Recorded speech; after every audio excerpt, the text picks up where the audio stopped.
that was a time for just the two of them to be together, walking and talking about the future, I'm sure.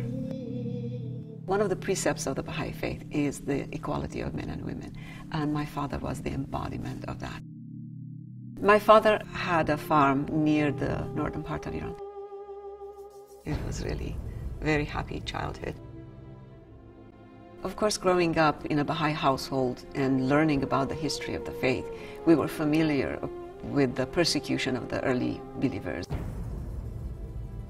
My father was very devoted to serving the Baha'i faith.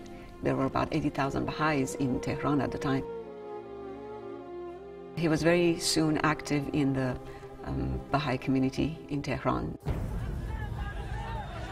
He knew that he was risking his life doing what he was doing. And other Baha'is around him were being arrested left and right, and some of them being killed. So he knew that his life was in danger. And in spite of that, he was able to be a source of courage and encouragement to friends who were experiencing the hardship. One day, June 16, 1984, he left the house to go see a doctor, and he never came back. My mother was very worried that maybe something had happened with his health. For 10 days, my mother didn't know where he was, and finally, after 10 days, they were able to confirm that he was in Evin prison.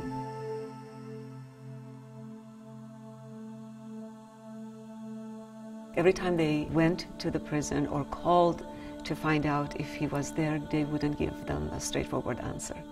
Finally, after 10 days, it was confirmed that he was, in fact, in Evin prison.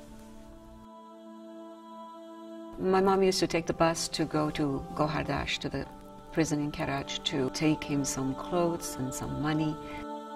After a couple of times that she had done that, finally on the third time, the receipt had his signature, and that was the first time she really knew that he was alive.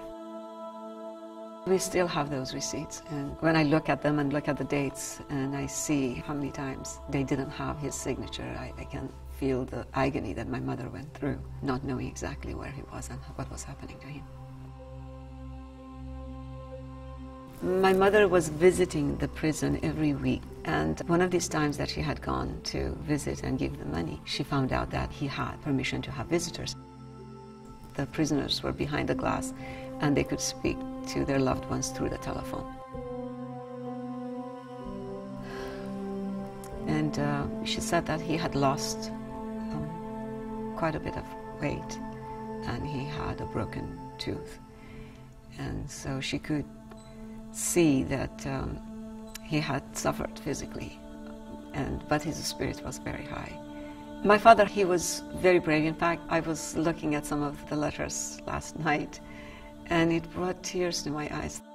This is the last letter of my father that was written a few minutes before his execution.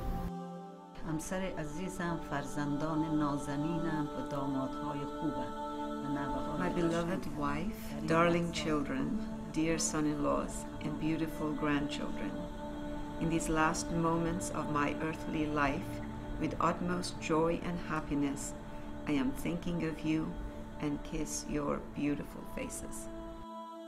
I hope that the days of your lives may be filled with prosperity.